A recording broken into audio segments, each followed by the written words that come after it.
Masih gue sama Rini saya kayak jenglot tapi bukan jenglot, orang kecil sekitar segini itu dengan rambutnya gimbal itu pakai kolor, diem ngeliatin gua gitu. Astagfirullahaladzim. Itu dengar suara orang teriak siang gitu kan, Mas, Mbak, ini saya lewat mana? Gue nanya sama teman gue, dengar nggak yang itu manggil-manggil? Nggak ada. Ini nih orang, Mas, Mbak.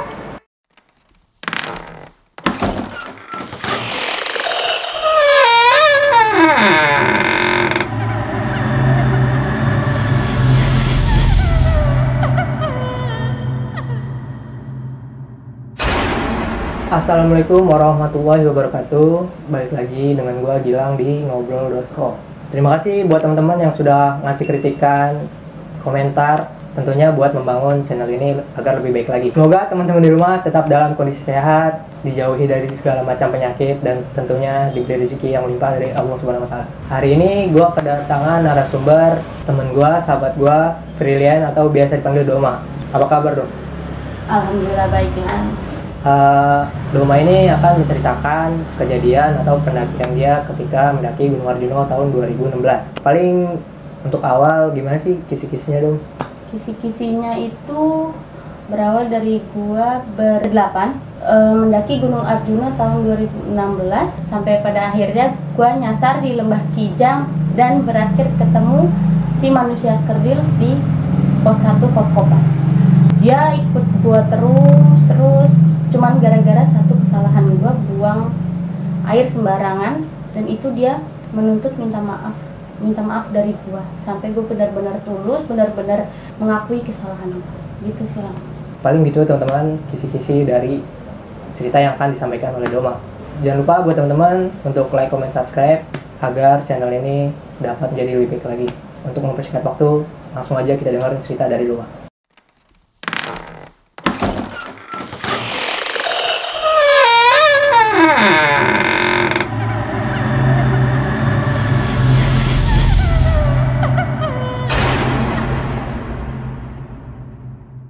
Jadi tahun 2016 gua naik ke Arjuna, berangkat dari Senen naik kereta itu bersepuluh naik kereta sampai stasiun Malang Kota Baru sekitar jam 12 siang. Dari Jakarta jam 12 sampai Malang sekitar jam 12 siang. Langsung gue dijemput pakai elf menuju ke base camp Tretes. Dari situ gua ngelakuin semua pendaftaran segala macam, titip barang, terus istirahat sebentar, isoma. Gua di situ udah merasa nggak enak di sekitaran base camp itu, terutama di kamar mandi yang agak di belakang itu kayak ada yang lari, cuman gua nggak hiraukin namanya di tempat kayak gitu ya. Terus habis itu sekitar jam 2-an kita mulai pendakian. Jalan itu nggak ada gangguan sama sekali, biasa. Cuman di tengah jalan cowok gua tuh kayak sakit kakinya, jadi agak lama. Estimasinya yang harusnya sampai itu sebelum maghrib itu sampai pos 1 Kop-Kopan maghrib.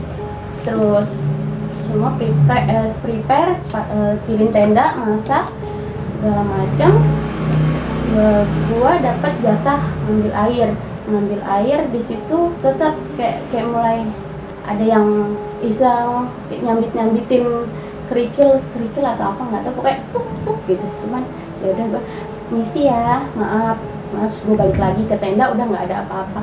Nah malamnya itu jam berapa, jam 4 atau jam 3 gue pengen kencing tapi nggak minta temenin. Emang biasa gue nggak pernah minta temenin.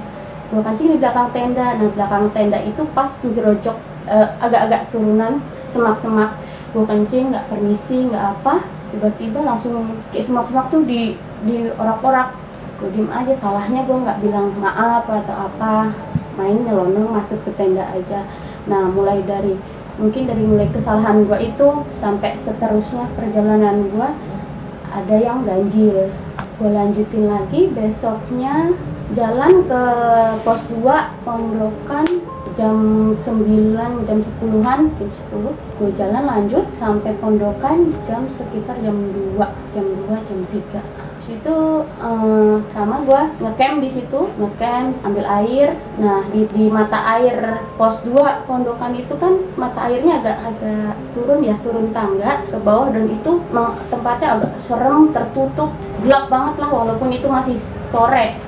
Di situ lagi ambil air, gue sendiri di percikin air. Gue pikir si Vita, ada satu teman gue namanya Vita, dia bilang, gue bilang, apa sih Beb? Gue gitu. Nah si Vita teriak dari atas, enggak, gue nggak ngapa-ngapain, gue di sini. Gue liat emang nggak ada si Vita. Udah, karena gue takut ya gue percepat lah ambil air. Gue balik ke tenda. Malamnya jam 12 kita pada semua prepare mau muncak, jalan lah menuju Lembah Kijang 1. Nah mulai paling serem itu di Lembah Kijang itu. Gua ketemu sama 3 orang anak dari Madura. Jadi rombongan gua sama anak Madura itu jalan bareng sampai Lembah Kijang, agak naik ke atas itu mau cari jalur buat ke Lembah Kijang 2. Tapi di situ nggak ketemu jalur, belok ke sini jurang, pokoknya sekeliling itu tuh kayak jurang, nggak kelihatan. Nah yang 3 orang anak Madura, satu cowok gua nyari jalur, dan yang lain kita nunggu di bawah. Sementara nunggu di bawah tuh temen gua bilang, "Dong, jangan nyenter ke arah sana." Kenapa? Dia bilang ada white lady. Apa itu? Itu kuntilanak. Gua itu kan ngasal, suka nyenter kayak gitu. Dia bilang, "Oh iya, udah." Gua bilang, "Maaf, yang nggak kelihatan," kayak gitu. Udah habis itu gue diam karena kedinginan kan, gue agak ngelakuin stretching sedikit. Nggak lama dari itu kayak suara kaki kuda atau apa, ada kijang gedebuk gitu.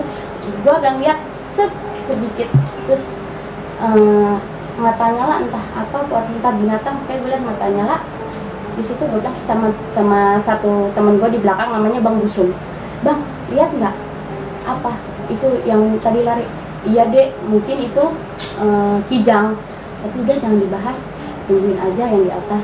Selama dari jam 2 pagi sampai jam 7 pagi kita tuh muter aja, dan cuma di situ-situ aja muternya, nggak ketemu. Dan setelah jam 7 pagi matahari terang, terus jarak kita berdiri di sini sama Lembah Kijang 2 itu cuma sekitar 500 meter, deket banget, nggak ada jurang di situ sama sekali. Waktu cowok gua sama 3 orang yang orang Madura itu nyari-nyari jalan, dia sempat agak maju kan, agak nggak kelihatan dari pandangan kita yang di bawah.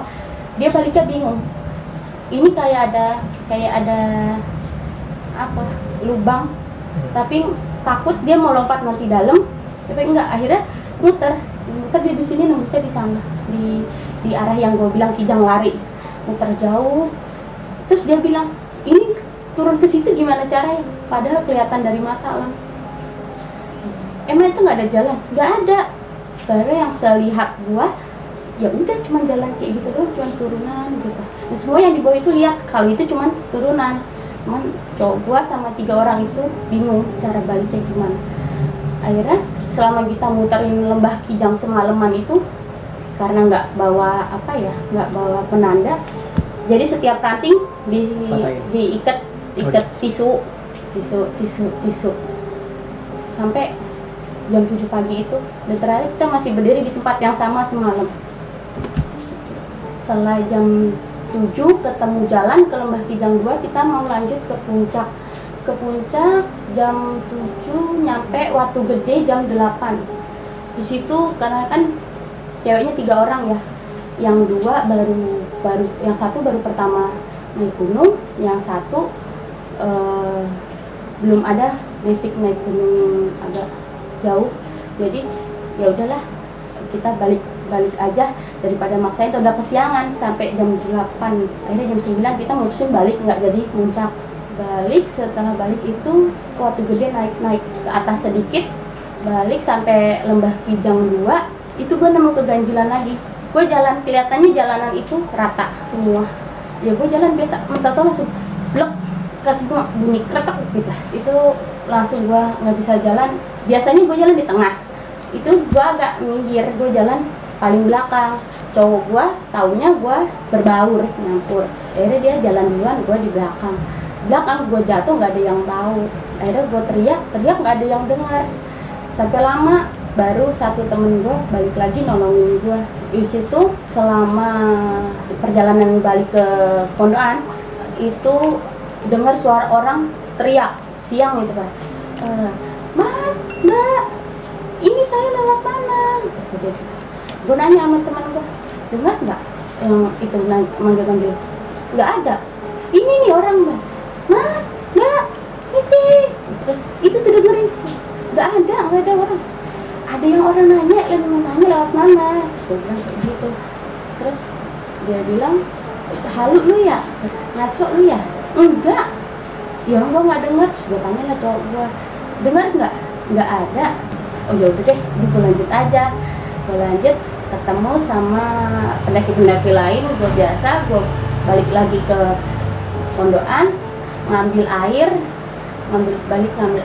lagi. Itu kaki gue pincang karena kesleo tadi tuh. Terus itu kayak suara orang mandi, bir. Itu kan kalau sumber air di pondokan itu kan kayak kolam kamar mandi gitu ya, kamar mandi. Nah itu cuma di situ, di pinggirnya itu cuma kayak aliran air, tapi suara orang mandi biur itu sekitar jam 4:30 sore. Biur siapa yang mandi, pikir gue pikir ada orang gitu. Ternyata nggak ada, cuma pohon-pohon gitu.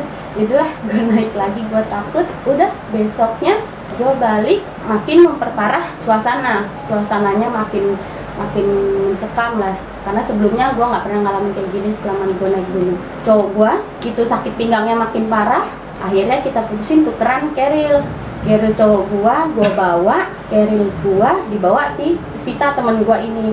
Dan ternyata cowoknya Vita itu salah bawa keril cowok gue dibawa dia, keril gue dibawa ceweknya, dan gue bawa tasnya si Vita, cowok gue bawa kerilnya cowoknya kita misah. Gua, cowok gua, sama satu lagi temen gua namanya Mas Neo jalan di belakang, Vita, Kak Aming cowoknya, terus Mas Jawa. Pokoknya 4 orang itu jalan duluan. 4 orang ya, sekitar 4 orang jalan duluan. Misah sebelum perjalanan turun, sebelum pos kop-kopan kan ada pos bayangan tuh. Hujan deras, neduh lah sore itu udah mau maghrib. Ada suara sapu lidi, srek. Gue tanya sama temennya cowok gue si Mas Neo, Mas lu nyapu? Ngapain gue nyapu? Rajin banget kata dia. Dengerin suara orang nyapu, srek. Mana deh itu deh gitu. Terus dia bilang, nggak ada. Itu beneran di belakang, srek. Jadi diem aja. Ya udah gue diem ya. Gue pikir di tas gue itu, di tas cowok gue itu ada jas hujan, ada ponco. Gue cari ternyata salah, zong semua, senter nggak ada, jaket nggak ada, obat-obatan nggak ada semua. Yang penting semua dibawa turun duluan. Akhirnya sampai kop-kopan, alhamdulillahnya di Kerala Mas Neo itu masih ada satu tenda. Mungkinlah kita ngecamp di situ. Nah yang 4 orang itu udah jalan duluan. Jadi gue ketinggalan bertiga ngecamp, balik lagi ke kop-kopan. Setelah balik ke kop-kopan, cowok gue makin parah, kaki gue sakit, dan si Mas Neo ini juga ternyata dia kesleo juga, lebih besar dari gue kayak gitu. Ya udah akhirnya kita masak, ketemu sama orang dari Bekasi. Ternyata orang dari Bekasi itu dapat pesen dari abang cowok gue kalau suruh ngasih bekal ke kita, karena abangnya cowok gue itu dapat kabar dari temen gue yang 4 orang ini udah turun duluan. Akhirnya logistik habis, tinggal Indomie 1. Gue dibantulah sama orang dari Bekasi ini, termasuk dikasih tongkat juga buat cowok gue. Dikasih logistik, cowok gue tuh udah payah banget. Akhirnya yang si Mas Neo bagian masak kan, gue bagian ambil air. Di situ 1 botol pun kita nggak punya, karena kebawa semua sama keril yang udah duluan turun. Botol nggak punya, senter nggak punya. Gua ngais botol di pinggir sebelah bekas warung di kop-kopan itu. Itu di samping warung itu kayak apa sih, gue sama Rini saya kayak jenglot, tapi bukan jenglot, orang kecil sekitar segini itu dengan rambutnya gimbal itu pakai kolor, diem ngeliatin gua gitu. astagfirullahaladzim, gue gitu doang. Karena gue buta air, gue nyari botol, gue tetap nyari botol. Dia di situ, dia jaraknya dari gue di sini, dia di situ sekitar 50 meter. Maaf, cuman numpang nyari botol bekas, gue gitu. Tapi dia tetap diam ngeliatin aja. Udah gue putar balik ke buru-buru, seadanya dapat botol. Gue ke mata air ngisi botol, tuh gue kebayang terus di ngisi air pun juga gue karena tempatnya gelap lembab, tuh gue jadi masih kebayang. Ya udah, gue nggak berani cerita, gue baliklah ke tenda, saya masak segala macam, kita ngecamp semalam, besoknya balik itu gue pagi jam 8 gue udah turun karena kita bertiga ini kakinya sakit, cowok gue pinggangnya sakit, agak menghambat perjalanan. Akhirnya si Mas Neo bilang gini, gue turun duluan ya, nanti gue minta tolong sama yang di bawah buat jemput kalian gitu. Akhirnya ya udah, lu duluan aja. Akhirnya Mas Neo duluan, tinggal gue berdua sama cowok gue. Setengah perjalanan dari Kokopan ke bawah itu kayak daun onje gini, dan itu cuma satu daun. Cowok gue ngeliat tuh, mulut gue langsung nyeplos, lucu banget. Sebenarnya mau bilang serem banget, cuman gue masih sempat ngerem. Lucu banget. Apa itu daun nggak teh Zaki? Ya. Oh iya, cowok gue gitu.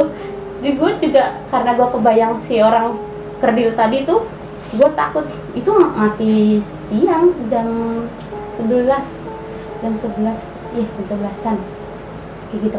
Gini terus berapa meter ke depan gue masih nengok, ini masih begini juga. Sampai gue turun, gue masih lihat masih begini tuh. Akhirnya gue lanjutin jalan, cowok gue udah payah, bener-bener payah. Akhirnya gue bawain kerilnya, gue bawa keril depan tas, dia lenggang sampai di kebun kopi ya, pohon kopi.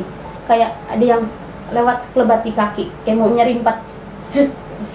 Jadi gue jalan agak di belakang cowok gue agak jalan jauh, gue di belakang karena gue takut keserempet, entah itu halusinasi gue atau memang iseng karena kebawa dari atas. Lihat nggak apa ini tadi kayak itu enggak, batu doang kan. Ya udah lanjut terus. Kan gue banyak rest di situ, setiap gue ngeres dia ikut, si kerdil itu yang bikin gue takut. Sampai sekarang gue masih kebayang, entah kan siang-siang tapi dia ada di pohon kopi, dia ada. Cuman kalau yang di pohon kopi dia gini, tangannya ke belakang, dia ngeliatin. Gue diem aja, gue nggak berani cerita sama cowok gue sampai sekarang. Terus ngeres lagi, cowok gue duduk di sini, gue berdiri di situ, dan dia di sini di belakang cowok gue. Itu jangan ditidurin. Dia cowok gue tiduran, itu jangan ditidurin. Kenapa?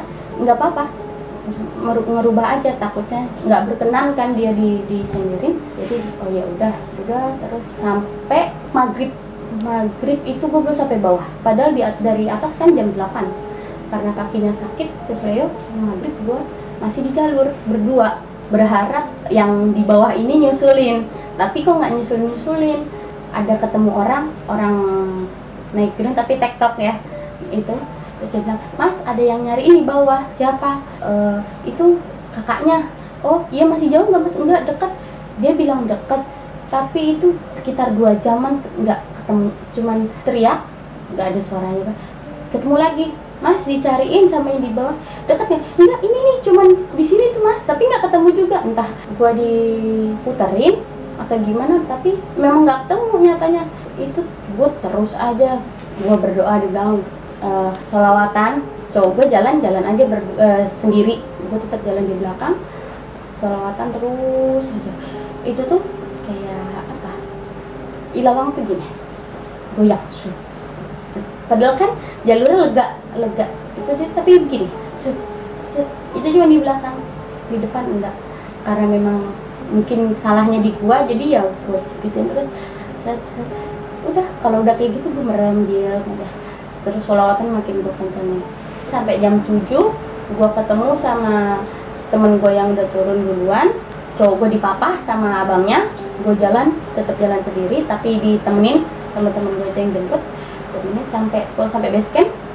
Sampai base camp itu agak turunan lagi tuh, itu itu kayak pos apa sih, pokoknya pos gitu, dipanggilin ojek gue ngojek lah sama si tukang berdua doang.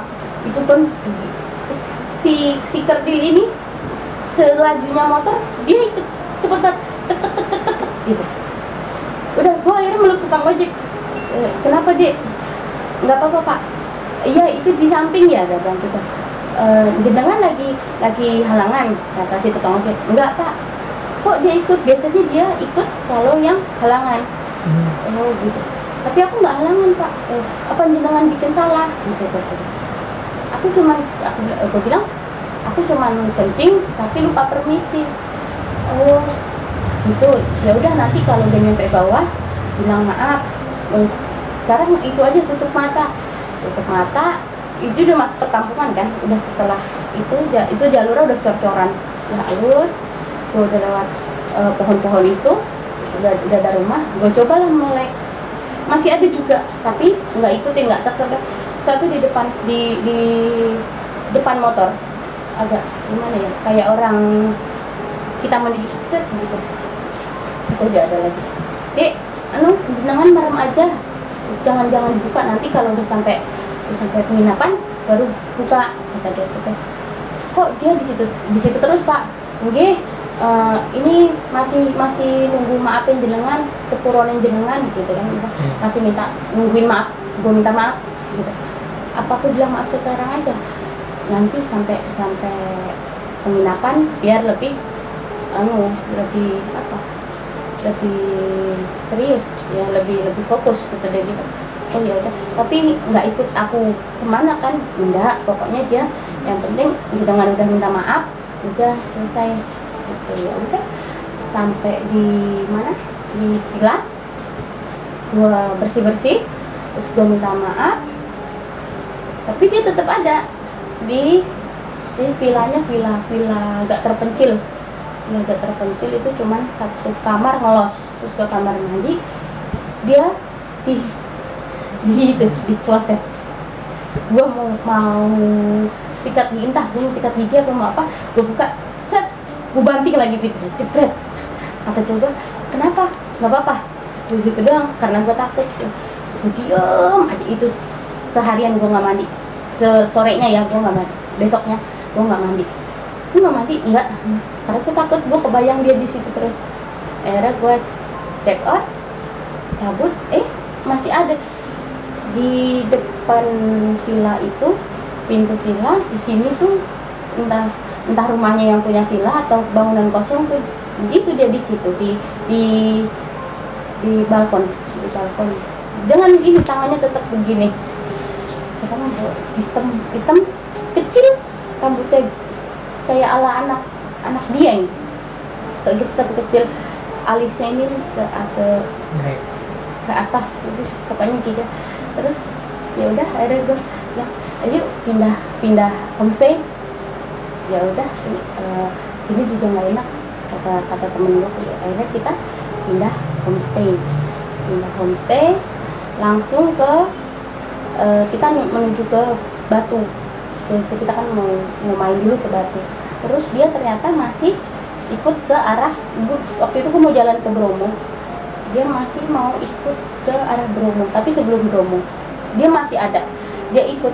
Waktu itu gue nyarter angkot, dia nyempil di pojokan angkot. Kebetulan gue duduk di depan, gue, ponakan cowok gue sama cowok gue nengok ke belakang, dia nyempil di pojokan tempat speaker angkot itu.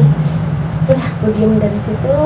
Sampai di Bromo, gue bilang maaf kalau ada salah, saya baru pertama ke Arjuno, saya harus gimana supaya kamu nggak ikut, saya takut. Saya sudah minta maaf, udah ngakui kesalahan, udah jangan ikut lagi ya. Udah, mulai dari itu balik dari Bromo ke Batu lagi, itu dia nggak pernah muncul lagi sampai gue pulang ke Jakarta. Gitulah cerita dari pulang. Oke, jadi begitu teman-teman cerita dari Doma atau Filian ini di Gunung Arjuno tahun 2016. Paling ada beberapa hal yang mau gue tanyain. Dari kisah tadi, menurut lo kesalahan yang paling fatal itu apa? Dan kenapa dia tuh sampai mikirin lo sampai sebegitunya? ibarat kata kan kalau kita naik gunung itu kita bertamu ya ke rumah orang. Kalau bertamu, orang yang punya rumah nggak berkenan bisa diusir. Tapi kalau di gunung yang punya rumah tidak berkenan itu bisa lebih fatal.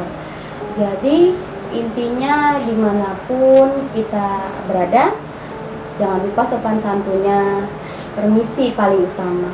Apalagi namanya buang hajat atau lebih dari itu bisa lebih parah.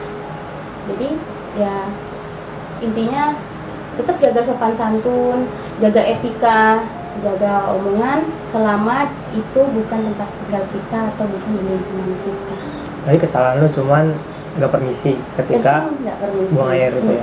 Kalau dari diri lu sendiri nih, gue lebih internal lagi nanyanya ya. Lu punya pegangan sendiri atau enggak, apa emang normal biasa aja? Kalau lu tahu normal biasa. Normal biasa. Terus coba lu lebih detailin lagi sosok si manusia kerdil itu. Kalau lu berdiri dia setinggi apa? Kecil, kalau gue berdiri paling segini. Sepinggang. Segini. Kecil, rambutnya gimbal kayak anak dieng, tapi panjang segini. Itu bener-bener gimbal. Gede kayak klok gitu di sini. Gitu tuh gue merinding cerita. Pakai kolor hitam, celana pendek, nggak pakai baju. Terus kukunya kayaknya sih panjang, gue karena gue nunduk kukunya panjang sepanjang, pokoknya dia begini kan. Yang pertama kali gue lihat dia tangannya begini, itu panjang. Terus matanya merah, matanya merah bener, matanya merah. Udah mulai dari situ gue kicep, nggak maksudnya gue langsung speechless, nggak berani ngomong, langsung gue nunduk. Itu serem banget, itu yang pertama kali gue lihat serem. Biasanya kan kalau naik gunung paling kuntilanak, putih-putih gitu. Itu yang benar-benar lihat. Terus satu lagi nih dong. Ketika tukang ojek itu nganterin lu, dia tahu kan si manusia kerdil itu ngikutin lu. Dia cerita nggak sih atau ngasih tahu banyak pendaki yang diikutin kayak gitu, atau emang dia sering kayak gitu? Karena kan tadi dia ngomong banyak yang diikutin karena hype, gitu kan? Dia ngasih tahu apa nih? Itu istrinya kan suka jualan di sebelum pos 1 kok-kokan kan kita di warung tuh. Nah istrinya suka jualan di situ, banyak cerita dari pendaki yang hate. Istilahnya pendaki itu cerita sama sesama temennya, istrinya itu dengar cerita suka diikutin sama kayak orangnya bilang orang kerdil. Nah terus emang banyak pak yang kayak gitu, banyak ternyata, rata-rata orang yang mens dan jorok. Di sana kan suka ada sampah kotor gitu, sampah pembalut. Nah itu dia nggak suka kayak gitu. Paling terakhir nih dong, dari kisah lu apa sih yang bisa lu sampein buat teman-teman di rumah? Ya itu intinya jaga kebersihan selagi bukan di tempat kita, terutama yang haid. Kalau yang haid di gunung usahakan sampah pembalutnya itu dibawa turun ke bawah, jangan dibuang di situ.